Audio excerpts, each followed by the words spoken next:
So I'm Aparajita Banerjee. I am at the College of Business. I am doing my postdoctoral work here, and I will talk about a just transition to net zero. So what is it and everything about it. So here is a overview of my talk today. So I will introduce the concept of just transition. So it's not a term, it's something, it has a theoretical background, so I will introduce that. And then I will talk a little bit about the just transition case in Ireland and what are the challenges I saw and what are the opportunities I saw during my research. And then I will conclude. So we have been talking since morning about this whole thing of decarbonization. It is a big problem, we know about it, and the problem is that we have to reduce our CO2 emission by 45% from 2010 levels by 2030, and our target is to go zero emissions as fast as we can. And what it means is like two things. One is to rapidly reduce our fossil fuel use, and the second is to increase our renewable energy portfolio. What it really means is that it will require unprecedented use of metals. We have already heard about it, and we would, like the IMF suggests that we need 3 billion tons of metals which needs to be sourced. So it will just to give a scale, and I guess you all know about it, but still, like, it means that we have to reduce 80% of the black area in that map and the more colored area in this map, like 80% we have to shrink the size of our fossil fuel extraction. And the next slide is to give you a scale of the renewables as well as electric vehicles. We are currently at around 10%, and we have to increase it by 60%. So according to the IMF, a typical electric vehicle battery pack, for example, needs around 8 kilograms of lithium, 35 kilograms of nickel, 20 kilograms of manganese, and 14 kilograms of cobalt, while charging station requires substantial amounts of copper. It's not the only part of the story. There is solar panels, there are wind turbines, they all require metals. And so therefore, new sources are required to meet this metal demand, and we also need a very robust working circular economy in order to recycle and reuse the metals which are already already in our system. So what's problematic in this? Like, what's the problem? What's the opportunities and the problems in these things? That first is the communities and workers who are depending on coal and oil and gas extraction will lose their jobs because we are shrinking the size of our fossil fuel industry. It's not just the people who are engaged in the mining or extraction of these fossil fuels, but the whole industrial system, which is built on this extractions, will become losers. The renewable energy will significantly gain. Their manufacturing will gain. That sector will benefit. However, there is a big chance that the jobs which are created by the renewable energy sector will not be at the very same place where the fossil fuel industry will be shrinking. So it's sometimes we are already seeing that the jobs are not created. Sorry. Okay, so the jobs are not created in the same place. Sometimes it's created in a completely different country. So China, most of the jobs are created in China, whereas in many, like in Ireland, we rarely see any kind of manufacturing of wind turbines or solar panels. So there is another big scope of jobs being created in the metals and the mineral sector. The communities who will be nearby the mines will be getting new economic opportunities, so they will benefit from the new mines. And there will be major negative impacts in terms of land grabs, which are like when you take away land from community use to some other use which is not directly benefiting the community. There will be big time land use changes, and there will be also land access rights related issues with especially between different stakeholder groups. So what the scholars in the energy justice domain, they are suggesting that the just transition captures the just processes when societies move towards an economy free of CO2. So the just processes are the most important part of this definition. What are the just processes? And to identify the just processes, we cannot not know about the just processes. For as stakeholders, as members of society, we really need to know what are those just processes we are talking about. So fundamentally, the theory of just transition suggests that at least to the bare minimum, a just transition process should have 3 elements of justice. And the first element of justice is restorative justice. So before I explain this, these 3 elements are across all kind of just transition definitions. So there are different definitions of just transition, but these 3 elements of justice holds true to all kind of justice. So first is restorative justice. And here I give an example of the workers and the communities who are being affected by the closure of the fossil fuel industry. So restorative justice means that we have to ensure rehabilitation of the workers and communities that are adversely affected. So we have to rehabilitate them. Procedural justice, the other component, it means that you should ensure the workers' right to know, get to express their opinions, influence decisions, and even contest any unfavorable decisions. So it's not that we are just going and engaging with them. We're giving them the power to contest those decisions if it's against them. And then the third element is distributive justice. And what it means that we have to ensure fair distribution of costs and benefits, including compensation. We have to reskill those workers. We have to give pensions, good pension plans to the workers when they are not happy with what they're getting. We have to offer them relocation services so that they can relocate from one place where there are no jobs to another place where there are jobs. And then we have to give them good redundancy plans as well so that they are happy with what they're getting. But the most important part is that all these 3 elements of justice are very interlinked, and you cannot achieve distributive justice without procedural justice. So if you don't really know what the workers are wanting, you cannot actually design a policy based on distributive justice. Same is with restorative justice. So these are very interlinked terms. So we have to go a little step back in order to fully understand the concept of just transition. Where is the origin of this term?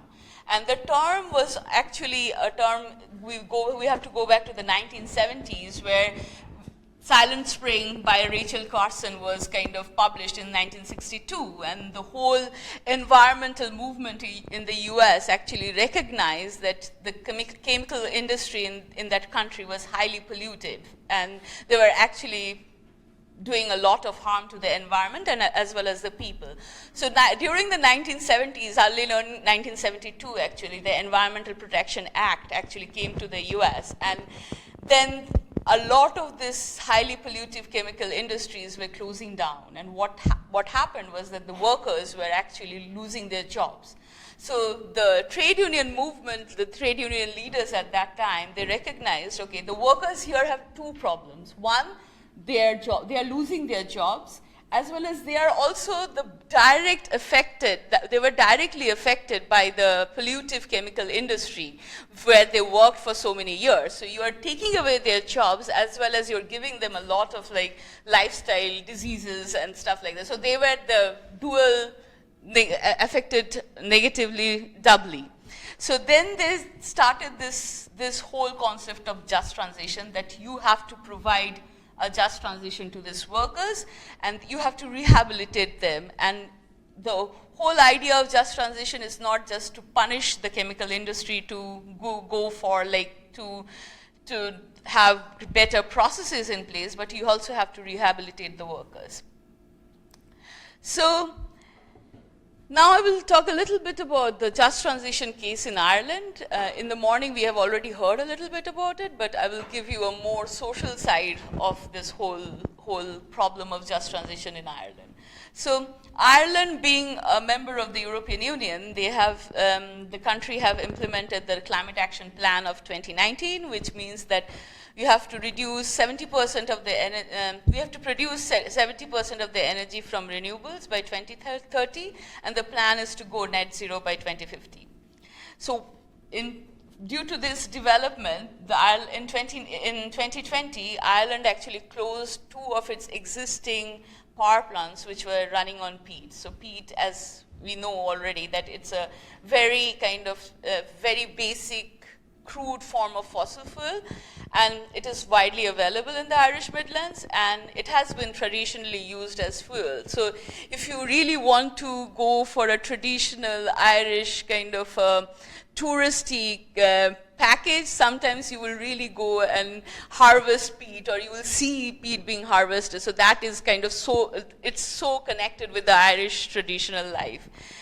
Peat is highly pollutive, and if you go any day, if you walk into an Irish rural community, you will smell peat in the air. So they still burn peat in their homes to heat the houses. And it is extremely harmful for human health, but it also has the unique natural ability to absorb carbon. Peat is also extremely harmful to the natural ecosystem, and it also disturbs the local watershed. So it's kind of dangerous to human health and in terms of pollution, but it also have a very high degree of intermingling with the Irish traditional life. So it's very much part of the Irish culture.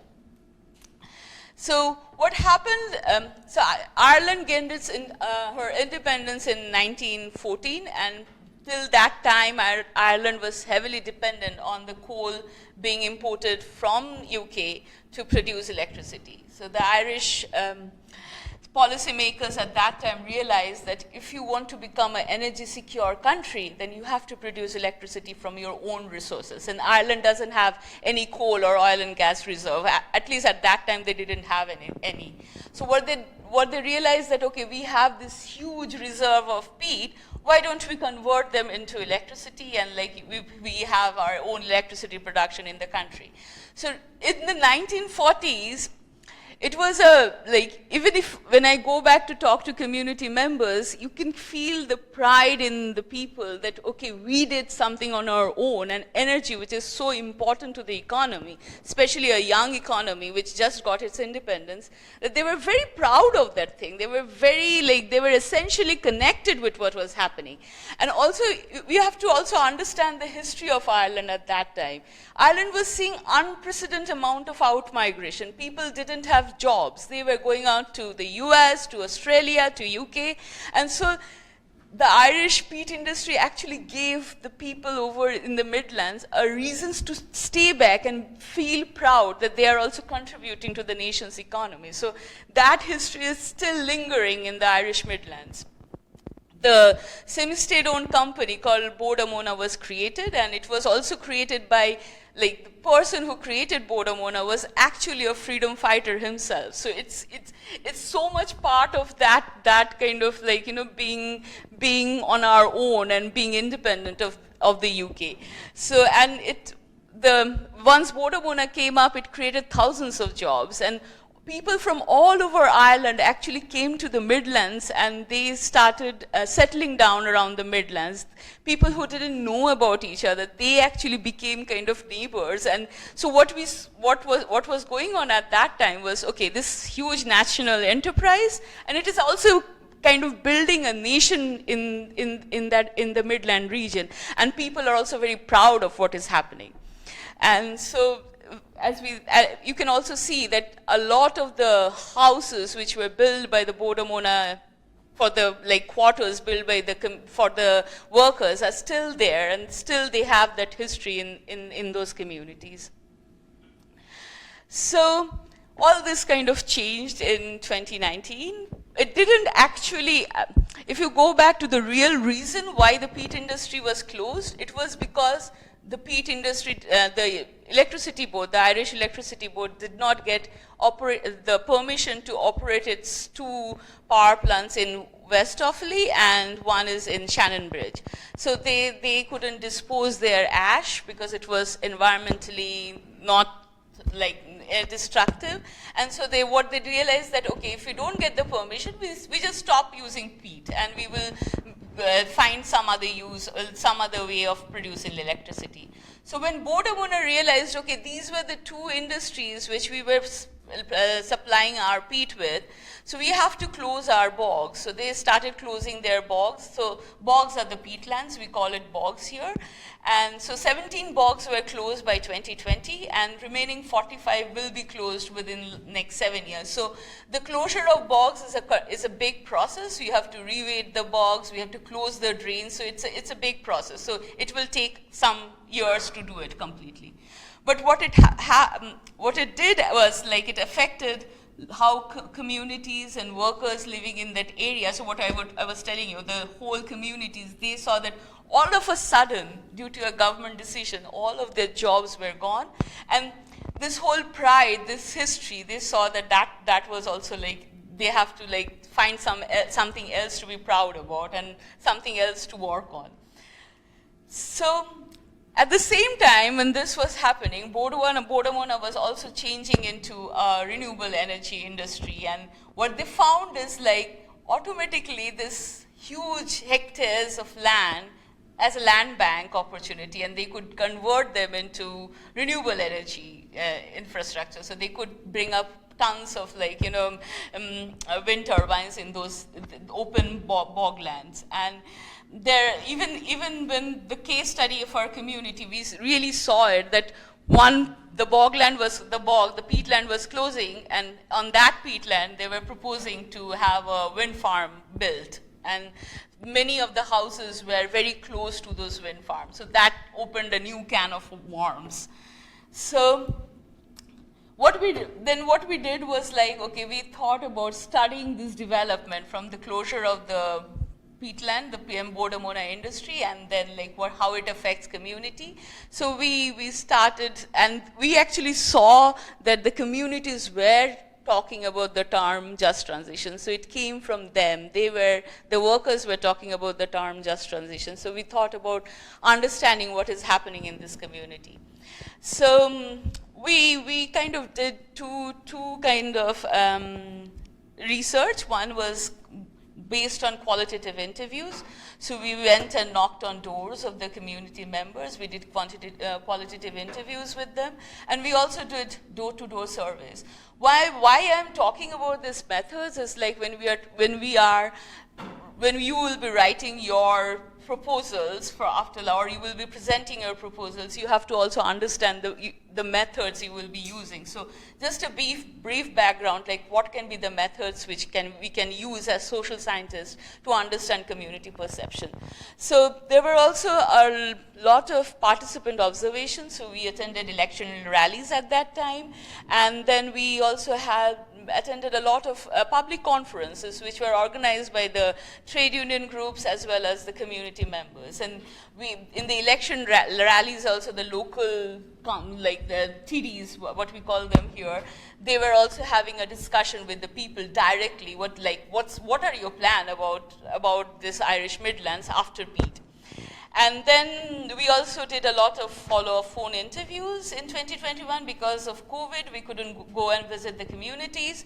We also tracked a lot of social media campaigns as well as, like, newspaper articles over the next 2 years.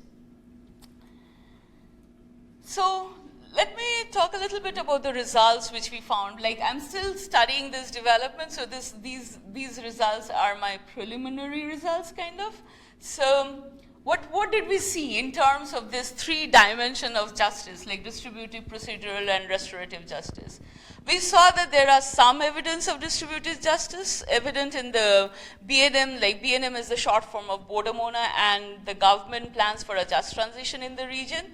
There were some reskilling and retraining programs. There was some investment done in the region under the just transition mechanism, which Sean was talking about in the morning. Like, the European Union has given some funds, the Irish government has given some fund to rehabilitate the peatlands over there. So there were some funds allocated for this. And then there were some funding for innovative businesses that would come up in the region where local people could be employed. There was some evidence of procedural justice in the formation of a Just Transition Commission. So there was a one-member Just Transition Commission created, and he actually had repeated sessions with the community members, like understanding what were their problems, what solutions can be achieved. So there was a one-member kind of Just Transition Commission formed. And yeah, as I was saying earlier, there are some evidence of restorative justice in the form that the government kind of have started investing in the Midlands, and there is a lot of money going into that. So that is the form of restorative justice that's going on. But there were there was a load of distributive injustice also. People thought injustice was done to them. So not all stakeholder concerns were addressed. A total big stakeholder group, which is the pensioners. So pensioners are like people 65, 68 upwards, their concerns were kind of not taken into consideration. So why would a pensioner be interested about what is happening to the peat industry?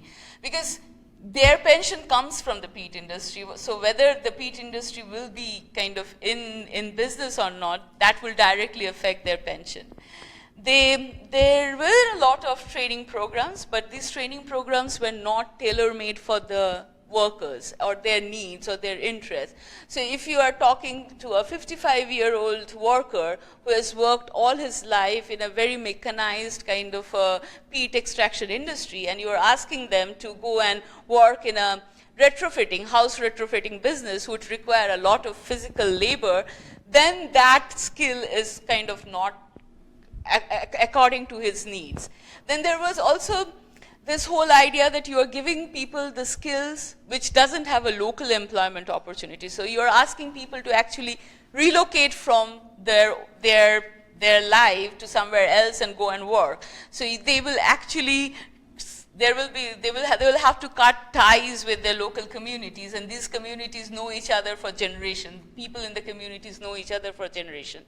So there were no local jobs created to employ the workers. So the peat jobs were very niche kind of jobs. Like the business is very niche. So you cannot just take those workers and ask them to work anywhere. So those kind of jobs were not created, which will naturally employ the peat workers.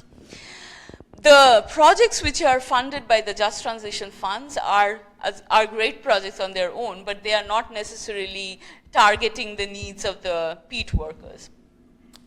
So, and as I mentioned earlier, people actually found it very difficult to cut ties with their communities, because Irish communities are very close. Like, you will get to see people having nephews and nieces, like they will know, oh, that's my nephew up on the road or something. So they are very closely knit communities. So when you are asking them to leave those areas, they have to actually cut those ties. And there was also a challenge of the self, we social scientists, we see as our identity is also a social identity, the identity we form when we work with our colleagues, when we live in a certain community. So we are always known by, okay, this person is this person's that, or this person works in somewhere, so a welder John, or a farmer Harry. So we know each other by that. So when we are talking about taking these livelihood options from the people, we are actually taking the identity from those people. So we saw a lot of issues related to that. So in one of my interviews, one of the interviews said, there is a lot of training going on. There are people doing courses. It doesn't make sense. I was offered a course that I could have gone and done, welding courses. I have welded okay for 40 years. Why would I need to go and do anymore? Because there is money coming in. I think that you can spend it on training people. You go for a couple of days course. It's not adequate training. It just looks good. And you can say, look, we are providing training. So it's kind of going into deep, you are providing training, but you have to think whether those trainings are actually benefiting people or not, or people who have lost their jobs, whether they are getting benefited or not. So there were also perception of procedural injustice in people. So the closure of the peat industry was very sudden. It was it was too soon, and there were no alternative plans in place. So it was not thought beforehand. There was no plan A, plan B in place, which was kind of in place, where people also knew that there is a plan for us in place. There was a lack of time to plan and to consult adequately with workers.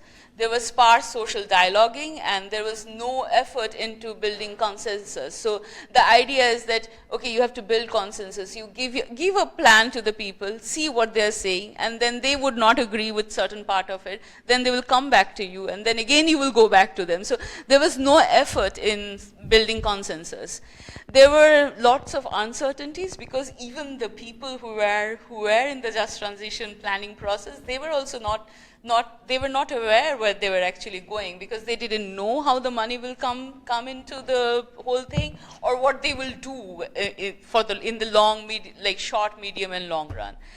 And also the pandemic actually made a lot of things very difficult. Even when there were plans in place to do a lot of training programs, people couldn't attend those training programs, because we were we all know that we couldn't come and gather in groups.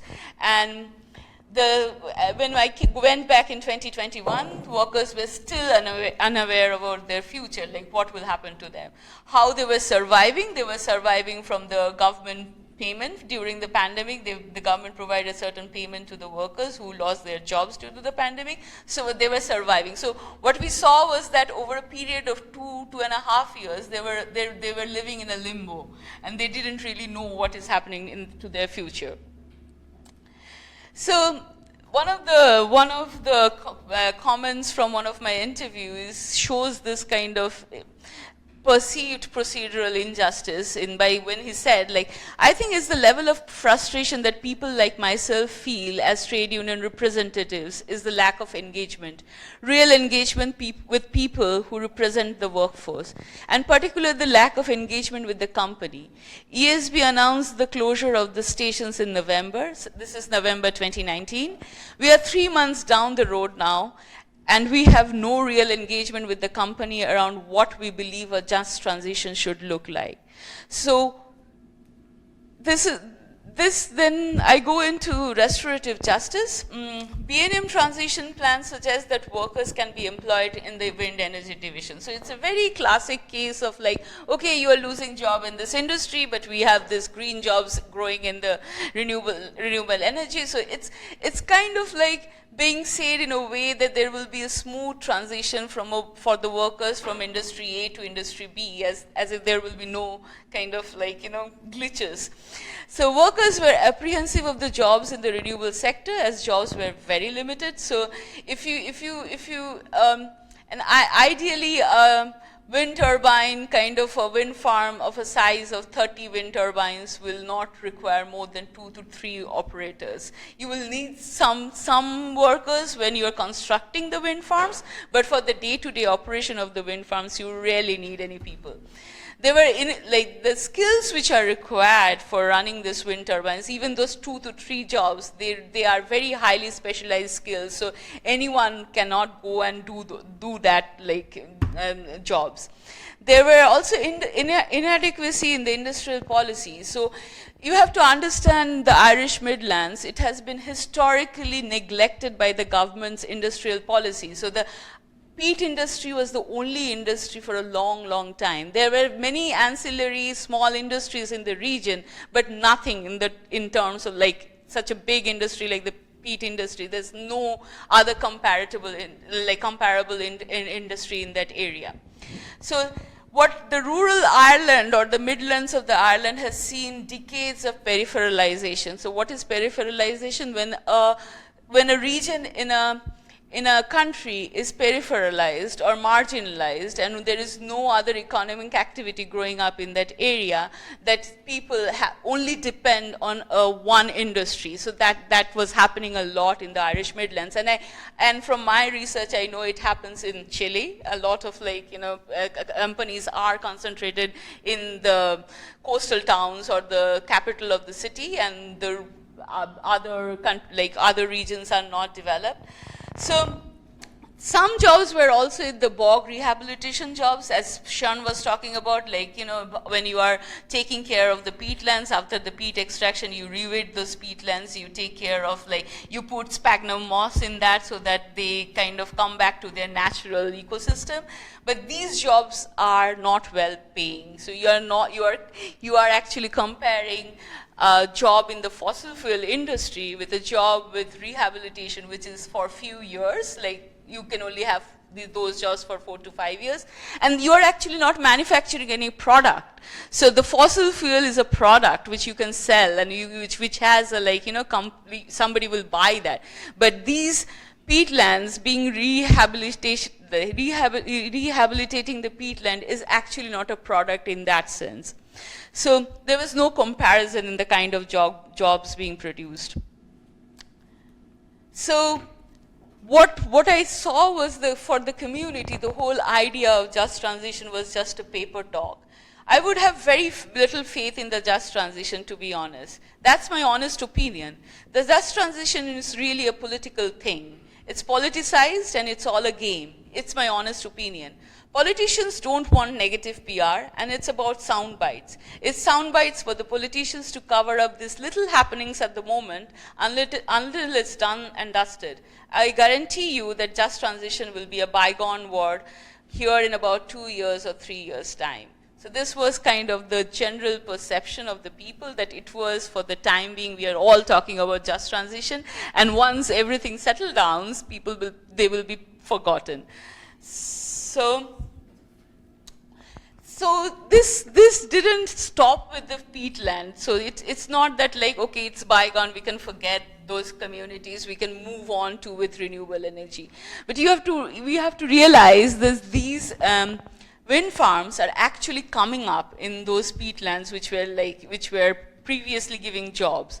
So as we see in this picture, no more wind farms without just transition. So people actually said that we will be opposing all kind of wind farms coming up on these peatlands if we are not given a just transition. So I said, no matter what you get, you will never replace this industry, Bodamona. That's my view. Okay, the other thing, I suppose, wind. There is scope for wind, but it's not going to create employment. Solar, there is scope for that as well, but it's not going to create long-term sustainable employment. I don't know, it's going to be very hard to replace employment in the Midlands. So people also realize that, you know, wind farms are just being sold to them. It won't create those employment. So what do we understand then about just transition? Is it really the political thing, or does it really go down and go deep? So what I have understood is that just transition should guarantee justice, like the fundamental justice to the workers in the peat industry. Rural communities that host electricity projects should not be neglected in the just transition discourses. We should align projects with community identity, and we should ensure that they participate in those projects. We should use fair and just procedures, so there should be utmost transparency in case, like in any of these cases. As the social license to operate suggests, like, you know, free, prior, and informed consent. Even there should be a free, prior, and informed consent when you are closing down industries. Are we taking consent from the communities that we are closing down? And this is the path we have created for you, and we will handhold you through this process. And we should create and respect communities' ability to say no, which is really, we should give the communities the dignity and the respect they deserve, and that is how we can actually do that. And there are also discourses on like regenerative rural development, which is based on equality, fairness, participatory democracy, reciprocity, respect. So these terms are also coming up all the time, and these are being suggested, like how can we regenerate the rural economy around the world when one mono industry actually exists, and what can we do so that we create many groups, if not at the scale of one big industry, but at least they can have their own livelihoods locally. So this is my take on just transition. If you want to know more about my research, here is my email ID.